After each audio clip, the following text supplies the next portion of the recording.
Share your thoughts on the journey of learning a new language with others. Why do we struggle with it?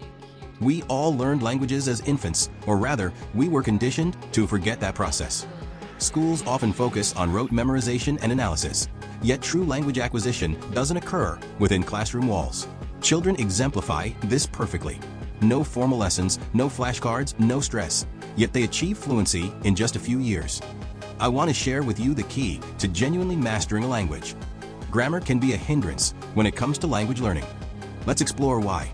Grammar often becomes the antagonist in your journey. It doesn't facilitate fluent conversation. Instead, it leads to overthinking, which hinders natural language use. When you're in a conversation, overthinking can be your biggest obstacle. Consider this. Would you attempt to learn to ride a motorcycle by studying yoga for 6 months before ever getting on one?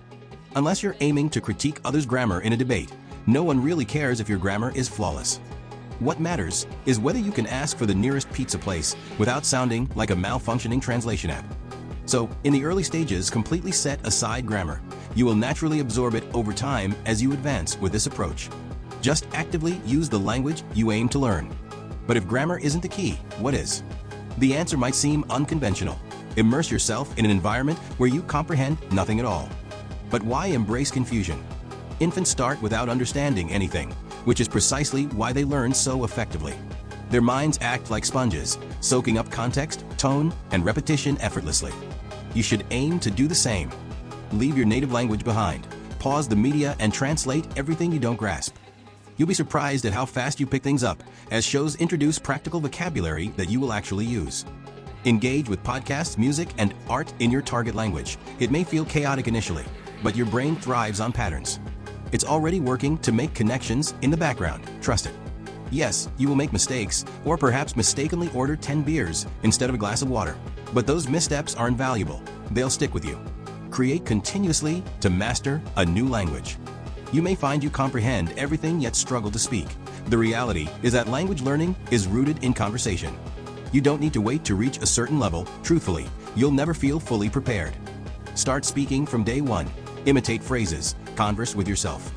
With each new word, envision using it in everyday situations by forming sentences. Our brains cannot distinguish between reality and imagination, so it feels as if you are practicing in real life. And remember, it's perfectly okay to sound like a young child. Kids become fluent because they practice without feeling self-conscious. Shift from merely trying to speak the language to thinking in it. Stop constructing sentences in your native tongue and then translating them. When you see bread, it shouldn't translate in your mind. It should simply be bread from the outset. Train your brain to reside in the language rather than visiting it as a tourist. For the perfectionists out there, no one is grading you. The only critic of your accent is the voice in your head. However, speaking alone isn't sufficient to maintain progress. You need to cultivate it into a daily habit, engaging with your target language every day, no matter how small the effort. The key isn't about motivation, it's about integration. Studying for hours once a week isn't enough. It's about weaving the language into your life. It's like breathing. You don't do it once and consider it a lifelong achievement. You do it daily, and it becomes effective. I don't think you can click on the next video in 3 seconds. 3, 2, 1.